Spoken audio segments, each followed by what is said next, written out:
दिनै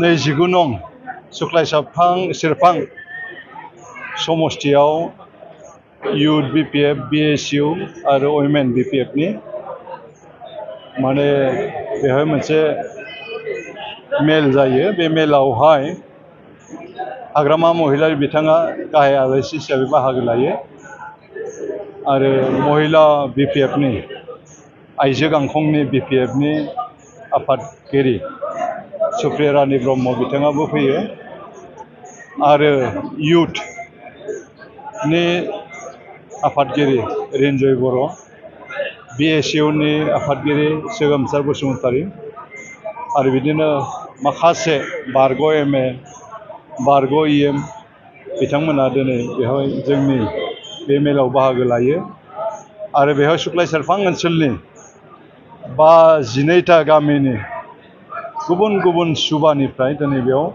हाजार हाजार मानसि फ्राय 7,000 मानसि बेयाव दिनै गेदारिं जादों आरो बेजों जों दिनै माने बुजिनो हादों दे सुक्लायसारफाङाव दिनै बिपिएफनि जि गोहो बे गोहोआ दिनै बांनायनिफ्राय बांगासिनो दङ आरो दिनै माखासे बेवहाय जइन जादों।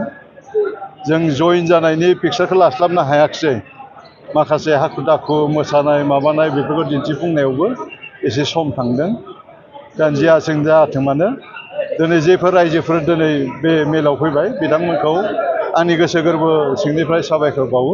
हाग्रामा महिलारि बिथाङा आंखौ 2022 मायथाइनिफ्रायनो बे सुक्लायसारफां समष्टिनि माने बिपिएफनि केन्डिडेट हिसाबै सारा बिटिसि ओनसोलावनो आंखौनो गिबिसिन माने बिजाथि हिसाबै फोसावदोंमोन आरो दिनैसिम खनथाम जाबाय आरो बिथाङा आं देरहायोब्ला सुक्लायसारफांनिफ्राय आंखौ बिटिसिनि इएम खालामगोन होननानै बिथाङा खोथा होदों। बेनि थाखाय बिथांनिसिम आंनि गोसो गोरबो सिंनिफ्राय फिन साबायखर बावहरदों आरो आंहा जेबो डिमान्ड गैया। सारा जेखौ अननानै आं देरहायोब्ला आंखौ इएम खालामोबा मा डिपार्टमेन्ट होयो बे सारनि खोथा, आंहा बेवहाय बुंनांगौ जेबो गैया आरो बिथाङा जि दायित्व होगोन बेखौ फालिलांनो थाखाय आङो थियारि। 10,000 मानसि बेवहाय बाहागो लादो दिनै आरो दिनै गायनाय फुनायनि दिन। दिनै बिराद माने जायगायाव गायनाय फुनाय सोलिगासिनो दङ। सप्तासेनि उनाव जुदि बे मेलखौ खुंनायबा आरो बारा मानसि जाबावगौमोन। जियानो जायाथों माने सेप्तेम्बराव जानो गोनां जि बिसायख'थि बिनि सप्तासे सिगां आरोबाव हाग्रामा महिलारि बिथांखौ लानानै आरो फिन खेबसे जोङो बे नावकाटा ओनसोलावनो बेबायदि कमिउनिटि हल सिङाव जायगा जानाय नङा, जोङो अपेन फिल्डआव जोङो मिटिं आरो बानायबावगोन खनसे। बेखौ थिग फैदों जेला गावबा गाव दोलोखौ फेहेरनायनि थाखाय बिथांमोना खामानि मावगोन। बेनि गेजेराव सोर बांसिन खारदों नोंथांमोना मेडिया हिसाबै नुगासिनो दङ, रायजोआ नुगासिनो दङ। दिनै जों 4 सप्ता जाबाय, आं गेजेराव 1 सप्ता गेप्स जादों। 5 सप्तानि गेजेराव जों 4 सप्ता जयनिं खालामदों।